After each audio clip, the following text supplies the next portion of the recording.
Hey friend, in this video, we're gonna be talking all about supplies. I get asked quite frequently, what supplies do you use? Why do you use them? And what's the difference between things like hot press paper or cold press paper, student grade level paint, and professional, and all of that. So I am going to be talking all about the details on supplies in this video. If you're ready, then let's dive in. This video is sponsored by My Mary Blue, Princeton, St. Cuthbert's Mill, the supplies that I use. I was using these supplies before that collaboration even started. I love these supplies and it would change nothing whether it was sponsored by them or not because I love them so much. Okay, so first things first, you guys know, especially if you've been following my channel or my Instagram for a while, that I've been loving and using Princeton brushes for about 10 years now. They're absolutely phenomenal. I'm not a huge fan of natural hair brushes because of all the cruelty and things, and they're just a heavier price point. So Princeton, especially the Heritage series, it's a synthetic Klinsky sable hairbrush. And I've been using the Heritage 4050 series for about 10 years. And then recently, this last year, I started exploring filbert brushes and fell in love, especially for painting flowers because it has that natural petal shape with the actual shape of the hair of the brush. And so Princeton didn't have a filbert brush that I liked. They have a size 8 in the Velvet Touch series. That's a great brush, but I wanted something fatter. I wanted something in a bigger size. So we collaborated together and made the Blooms brush, which came out this year, 2023. And it's available in Blick and Amazon, I'm pretty sure.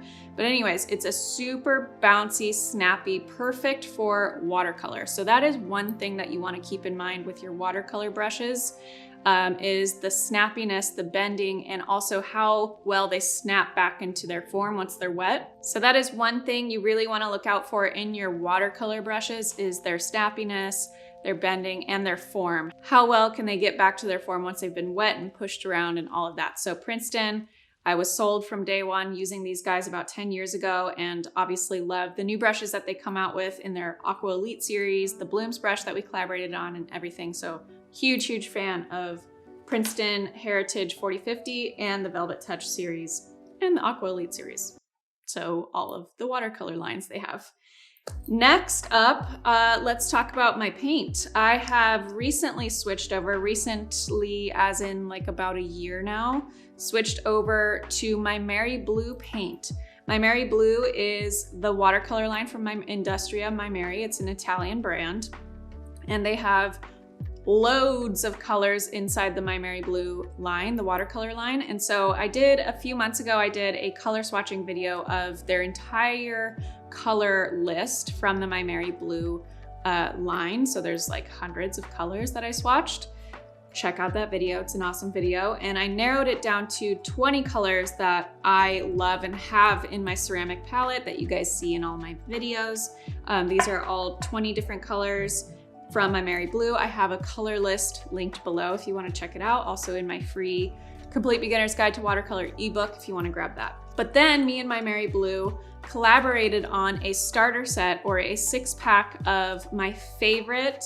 It was really hard to narrow down my 20 favorite to 6 of my favorite ones. And I was very intentional about the 6 colors that I put into this set that we have, that we collaborated on together. It has my cute little watercolor packaging on it. It's available on Amazon and Blick, by the way. But I was really intentional about which 6 colors of the 20 that I love do I include in the box, in the set, because I wanted to make sure you got a good range, that there is great ability for color mixing and going muted or vibrant. So there's a great selection in there, but I really love My Mary Blue's colors, whether it's the set of 6 or any of the colors that you use from their entire line, because of how rich and vibrant and creamy they are. So the texture is just a really velvety, buttery, creamy feel in watercolor, and I love that texture. Yes, I love painting really translucent and transparent layers as well, and they do a great job of getting really light and transparent, lifting as well. But I just really like the texture, the creaminess, and how vibrant these colors are. I also, when I first swatched the color green gold from the My Mary Blue line, I instantly was like, boom, in your face. Green gold, I love you so much. I will paint nothing else but green gold for the rest of my life because it is a fantastic color. So very much love these colors. They are professional level watercolor pigments. I always recommend professional level just because of the quality, the richness of the color and the pigments used, and just how well you can use certain techniques, lift color, all of that. So huge fan of my Mary Blue. Fell in love day one when I opened green gold and started painting with that color specifically. And then the paper that I've also been using more recently is Saunders Waterford by St. Cuthbert's Mill. It's kind of got a similar vibe to Fabriano in terms of how white it is. It's kind of like a really soft off-white, so it's not bright white and it's not too yellowy, kind of like Arches. And it's also not too bumpy like Arches or Arches, however you want to say it. It's still a cold press paper, but it's a softer texture than Arches or Arches. And it's more similar to Fabriano. So it's a really nice, high quality, 100% cotton paper. I love this paper. I was having issues with a brand that I was using previously before with like a lot of blemishes and scarring on their paper coming and not being able to use the paper because it had like a little mark on it or whatever. And so I started just kind of exploring different papers, landed on this one because I just really love it. I also just really love the crisp whiteness of this paper because I do paint slightly more bright or vibrant colors. It helps to bounce that light off and make things feel even brighter. So it's not like a soft yellowy white, it's more of a crisp white. And in combination with my favorite colors, my favorite brushes, and all the supplies that I use, this is like my go-to set. If I could, travel, paint in my office every day with these 3 brands, I would be happy. Obviously, there's a lot of amazing brands out there and every artist is different. And I always encourage every artist to explore and test out their own supplies. If you're wandering the aisles of a art supply store or something and you're feeling called to try something out, go for it. Every artist is different, but these colors, the paper and the brushes that I use, I've been a fan.